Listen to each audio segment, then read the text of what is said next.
আপনাকে বলতে পারে যে তোমার কোনো কারণে যদি স্কলারশিপ ক্যান্সেল হয় তুমি কি নিজের টাকায় পড়তে পারবা? কখনোই বললেন না যে পারবেন না। ক্যান্সেল হোক না হোক সেটা পরের ব্যাপার, জাস্ট সে আপনি পারবেন। বি কনফিডেন্ট ভাইয়া, বি কনফিডেন্ট ব্রাদার। এটা কিছুই না। ইজিয়েস্ট ইন্টারভিউ হয় হচ্ছে চাইনিজ ইউনিভার্সিটিগুলোতে। আর সব থেকে যেটা ইম্পর্টেন্ট, ইন্টারভিউতে আসলে কি চেক করে? ইন্টারভিউতে চেক করবে ইঞ্জিনিয়ার্সদের মধ্যে একজন হইতে চান যে দেশের আরবানাইজেশনে আপনি ভূমিকা রাখবেন। আপনি কেন এই সাবজেক্ট চুজ করলেন? সিভিল ইঞ্জিনিয়ারিং কেন অন্য সাবজেক্ট না? চায়নাতে অথবা অন্য দেশে ফার্দার পড়াশোনা করতে চান, মাস্টার্স পিএইচডি, অথবা দেশে ব্যাক করে আপনি জব করতে চান আপনার সেক্টরে।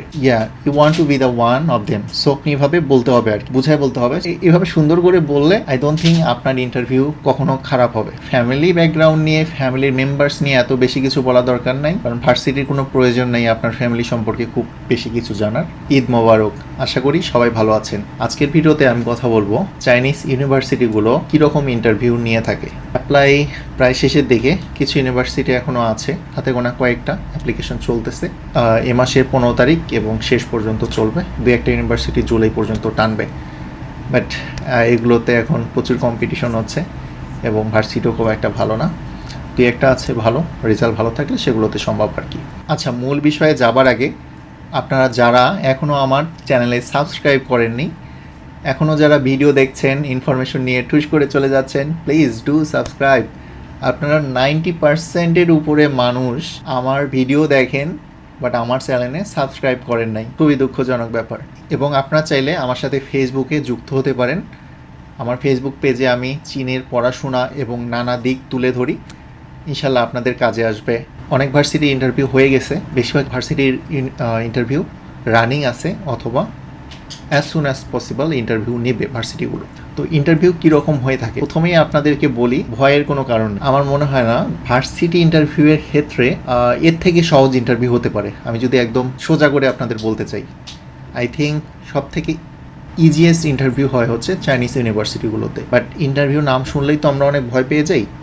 ভয়ের কিছু নাই, খুবই সহজ ইন্টারভিউ হয়। আমি আজকে মূলত ব্যাচেলর যারা চায়নাতে পড়তে আসবেন তাদের ফোকাস করে ভিডিওটা বানাবো।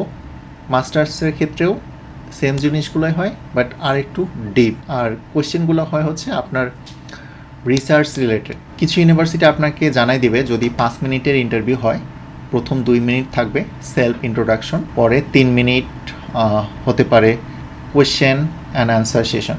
আবার কিছু ভার্সিটি কোনো ইনস্ট্রাকশন দেয় না, সরাসরি ইন্টারভিউতে কল করে। তো এগুলো হচ্ছে ডিপেন্ড করে ভার্সিটি টু ভার্সিটির উপরে। আবার আলাদা করে সেলফ ইন্ট্রোডাকশন যে সেশনটা আছে এটা নাও থাকতে পারে, সরাসরি 5 মিনিটের মধ্যে একদম সরাসরি ইন্টারাকশন টিচার এবং আপনার মধ্যে। তো সেলফ ইন্ট্রোডাকশনে আপনি কি বলবেন? আপনি জাস্ট নিজেকে পরিচয় করিয়ে দিবেন, ফোকাস রাখবেন আপনার উপরে। ফ্যামিলি ব্যাকগ্রাউন্ড নিয়ে, ফ্যামিলির মেম্বার্স নিয়ে এত বেশি কিছু বলা দরকার নাই, কারণ ভার্সিটির কোনো প্রয়োজন নেই আপনার ফ্যামিলি সম্পর্কে খুব বেশি কিছু জানার। তাদের জানতে হবে আপনাকে নিয়ে। আপনার নাম বলতে পারেন, আপনি কোন দেশ থেকে, আপনার বয়স বলতে পারেন, আপনি বাংলাদেশে কোথায় থাকেন, এটা মনে হয় না বলার দরকার আছে। জাস্ট বলতে পারেন যে আপনার ফ্যামিলিতে কয়জন আছে আর বাবা মার প্রফেশনটা উল্লেখ করতে পারেন। I think enough. সব থেকে যেটা বেশি ইম্পর্টেন্ট সেটা হচ্ছে আপনার অ্যাকাডেমিক ব্যাকগ্রাউন্ডটা তুলে ধরা। এসএসসি এবং এইচএসসি যদি কমপ্লিট করে থাকেন, অথবা যেটা ভোকেশনাল থেকে যদি কেউ পড়ে থাকেন সেটা মেনশন করবেন। আপনার মেজর কী ছিল, মেজর বলতে আপনার আমরা যেটাকে সায়েন্স আর্টস কমার্স বলি, আপনি কী নিয়ে পড়ছেন আর আপনার স্ট্রেংথের জায়গাটা কী, মানে আপনি কোনটাতে বেশি স্ট্রং। কথার কথা আপনি ফার্মেসি নিয়ে পড়তে চান, তাহলে আপনি বলবেন যে আমি কেমিস্ট্রিতে এবং বায়োলজিতে অনেক ভালো ছিলাম, ভালো মার্কস পাইছি, এটা আমাকে মোটিভেট করছে ফার্দার এটা নিয়ে আরও ব্যাচেলর ফার্মেসিতে পড়ার জন্য।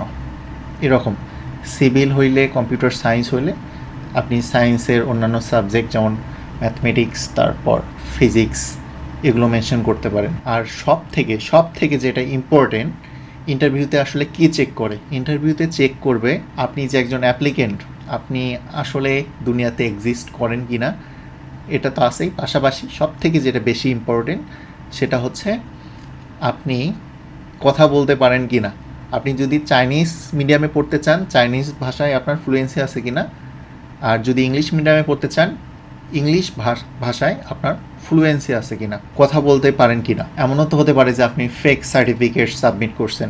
তো সেলফ ইন্ট্রোডাকশন গেল, এরপর আপনাকে প্রশ্ন করতে পারে কী প্রশ্ন করে ইউজুয়ালি আমি সেগুলো মেনশন করব এখন। যেমন করতে পারে আপনি কেন ওই পার্টিকুলারলি ওই ইউনিভার্সিটিটা চুজ করলেন। ফর এক্সাম্পল আমি ন্যানজিং টেক ইউনিভার্সিটি থেকে ইন্টারভিউ নিচ্ছি আপনি কেন ন্যানজিং টেক ইউনিভার্সিটি চুজ করলেন, আপনি কেন এই সাবজেক্ট চুজ করলেন, সিভিল ইঞ্জিনিয়ারিং কেন অন্য সাবজেক্ট না। তখন আপনি একটা রিলেশন বিল্ড আপ করবেন যে আপনার যে একাডেমিক ব্যাকগ্রাউন্ড আগে যেটা আছে ওইটার সাথে এইটার রিলেশনটা একটু বলার চেষ্টা করবেন। সিম্পলি যে বলবেন যে আমি যদি সিভিল ইঞ্জিনিয়ারিং পড়তে চান, বলবেন যে আমি ফিজিক্স ম্যাথমেটিক্স এগুলো আমার অনেক ভালো লাগে, পাশাপাশি হচ্ছে আমার আঙ্কেল অথবা চাচা সিভিল ইঞ্জিনিয়ার, উনি আমাকে অনেক মোটিভেট করছে।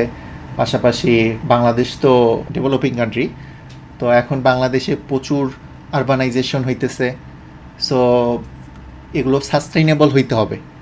সো দ্যাটস ওয়াই এগুলো আপনারে খুব মোটিভেট করে। আপনি ইঞ্জিনিয়ার্সদের মধ্যে একজন হইতে চান যে দেশের আরবানাইজেশনে আপনি ভূমিকা রাখবেন। You want to be the one of them. So আপনি এভাবে বলতে হবে আর কি, বুঝায় বলতে হবে। সো এভাবে সুন্দর করে বললে আই ডোন্ট থিঙ্ক আপনার ইন্টারভিউ কখনো খারাপ হবে। এরপর আপনাকে প্রশ্ন করতে পারে কেন চায়না, তারপর প্রশ্ন করতে পারে যে তুমি কি চাইনিজ শিখতে আগ্রহী কিনা। এটা ইম্পর্টেন্ট, কারণ চায়নাতে আপনি যদি ব্যাচেলর পড়তে আসেন তাহলে অবশ্যই আপনাকে চাইনিজ ভাষা শিখতে হবে, চাইনিজ কালচার শিখতে হবে, আপনি চাইনিজ রুলস অ্যান্ড রেগুলেশন মানতে আগ্রহী কিনা এগুলো জিজ্ঞেস করতে পারে। বেসিক্যালি এগুলাই জিজ্ঞেস করে, খুব আহামরি কিছু না। অ্যান্ড আরেকটা জিনিস ইম্পর্টেন্ট, সেটা হচ্ছে আপনার ফিউচার প্ল্যান কি, আপনি ফিউচারে কি করতে চান। আপনি দুইটা জিনিস বললে মনে হয় খুব ভালো হয়। একটা হচ্ছে চায়নাতে অথবা অন্য দেশে ফার্দার পড়াশোনা করতে চান, মাস্টার্স পিএইচডি, অথবা দেশে ব্যাক করে আপনি জব করতে চান আপনার সেক্টরে, এই দুইটার যে কোনো একটা। আর আপনাকে বলতে পারে যে তোমার কোনো কারণে যদি স্কলারশিপ ক্যান্সেল হয় তুমি কি নিজের টাকায় পড়তে পারবা। কখনোই বললেন না যে পারবেন না। ক্যান্সেল হোক না হোক সেটা পরের ব্যাপার, জাস্ট সে আপনি পারবেন, ইনশাল্লাহ ক্যান্সেল হবে না। জাস্ট বলেন যে কোনো সমস্যা নাই, আপনি পারবেন। সিম্পল ইন্টারভিউ, আমি অনেক কিছু বললাম, আরও কোয়েশ্চেন আছে, এগুলো অ্যারাইজ হওয়ার সম্ভাবনা খুব কম, বাট এগুলোর মধ্যেই ইনশাল্লাহ হয়ে যাবে। বি কনফিডেন্ট ভাইয়া, বি কনফিডেন্ট ব্রাদার। এটা কিছুই না। মাস্টার্স পিএইচডি ক্ষেত্রে আপনাকে প্রেজেন্টেশন দিতে হতে পারে। পাওয়ার পয়েন্ট প্রেজেন্টেশন বানায় প্রথমে প্রেজেন্টেশন দিবেন কি নিয়ে আপনি রিসার্চ করতে যাচ্ছেন, পর প্রেজেন্টেশন শেষ হয়ে গেলে আপনাকে ওরা কোয়েশ্চেন করবে। তো ব্যাচেলরের জন্য, ডিপ্লোমার জন্য যদি ইন্টারভিউ নিয়ে থাকে তাহলে খুবই সিম্পল ব্রাদার, চিন্তার কোনো কারণ নাই। জাস্ট বি কনফিডেন্ট, জাস্ট আপনি সুন্দর করে ইংরেজিটা বলেন, ওদেরকে বোঝান যে আপনি ফ্লুয়েন্ট, আপনার ইংরেজিতে কোনো সমস্যা নাই এবং আপনি চায়নাতে পড়াশোনাই করতে আসতেছেন, অন্য কিছু করতে আসতেছেন না। ওদেরকে এটা বোঝাতে পারলেই হয়েছে। আজকে এই পর্যন্তই। আর কি নিয়ে ভিডিও চাচ্ছেন কমেন্ট বক্সে কমেন্ট করে জানান। সবাই ভালো থাকবেন। আবারও সবাইকে ঈদ মোবারক। আল্লাহ হাফিজ।